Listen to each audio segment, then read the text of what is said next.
plaît.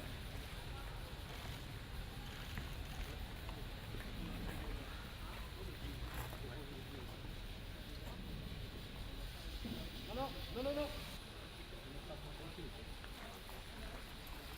C'est ce qu'ils peuvent.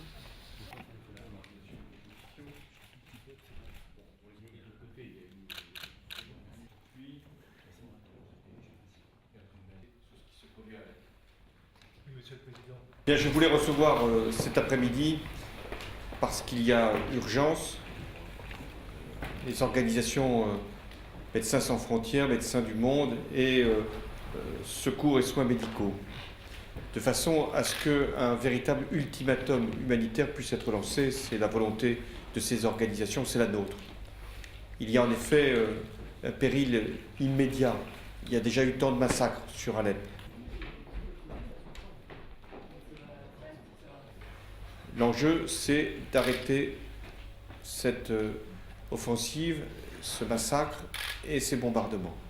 L'enjeu, c'est aussi de permettre à la population de pouvoir sortir dignement, sans être inquiétée.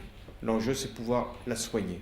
La France doit être en première ligne, elle le sera. Réservé aux organisations, je vais leur laisser la parole et leur permettre de s'exprimer librement. La France a toujours voulu une solution politique.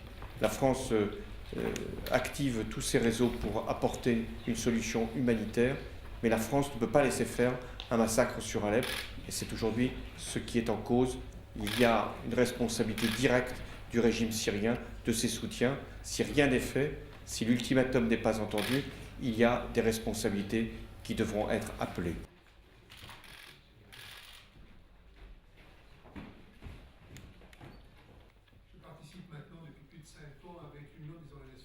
Nous voulons que cet ultimatum puisse fonctionner. Pour cela, nous avons besoin que l'opinion publique internationale se mobilise partout, dans tous les pays, pour soutenir ce mouvement que nous voulons, et que d'ici Noël, toutes les demandes que nous avons faites de protection des hôpitaux, protection des populations, apporter des soins sanitaires, donner à manger à ces populations, tout cela, d'ici Noël, cela soit mis en place. Et nous en appelons essentiellement, bien sûr, à tous nos collègues russes, en particulier, pour qu'à leur tour, dans leur propre pays, ils puissent nous aider à soutenir notre démarche.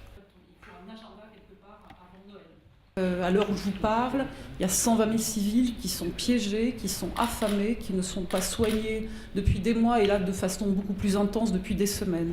Il y a environ 700 blessés qui ne peuvent pas être évacués, donc on est bien dans un contexte d'urgence